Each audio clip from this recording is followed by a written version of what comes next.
ស្ដីបងប្អូនទាំងអស់គ្នាបាទបងប្អូននៅត្រូវការគៀពីកន្ទោឥឡូវយើងមានឆ្នាំ2027ហើយបងប្អូនណានេះពណ៌ដោះគោបាទពណ៌នេះស្អាតណាជាគៀងគុជបាទប្រាំង ABS មុខក្រោយបងប្អូនណាបាទហើយប្រភេទជាគៀងប្រភេទក្តោបជាចាក់ចាំងជាគៀងនេះបាទមានភ្លើងសញ្ញោហើយនឹងក្តោបអូតូពេលបងប្អូនចុចឡុកណាបាទនេះសោ Smart Key បងប្អូនបាទអាចឡុកនៅលើដៃទ្វារបានបាទហើយសម្រាប់លើចកោតមានប្រភេទគេហៅវ៉ូលីមដៃចកោតសងខាងបងប្អូនបាទហើយមានកុងទ័រ Digital អេក្រង់ធំបាទ8អ៊ីនជាងអាចប្រើ Apple CarPlay Android Auto បានពូប្រភេទកណាត់បាទពីពណ៌ចេះស្អាតណាស្រួលអង្គុយមែនតើហើយមានកន្លែងកែងដែរបានបាទចុច option ឡាននេះគឺល្អបងប្អូនណា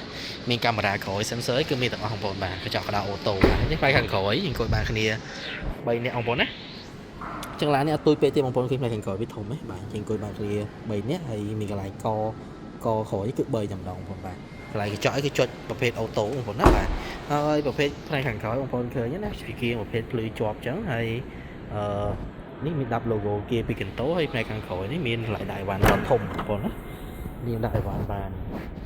បាទដាក់អីវ៉ាន់វ៉ាលីបានបងប្អូនឃើញទេបាទដាក់អីវ៉ាន់វ៉ាលីបានអញ្ចឹងបងប្អូនដែលត្រូវការបាទអាចមើលបន្លាផ្ទាល់បានពណ៌ដោះគោនេះស្អាតណាបាទ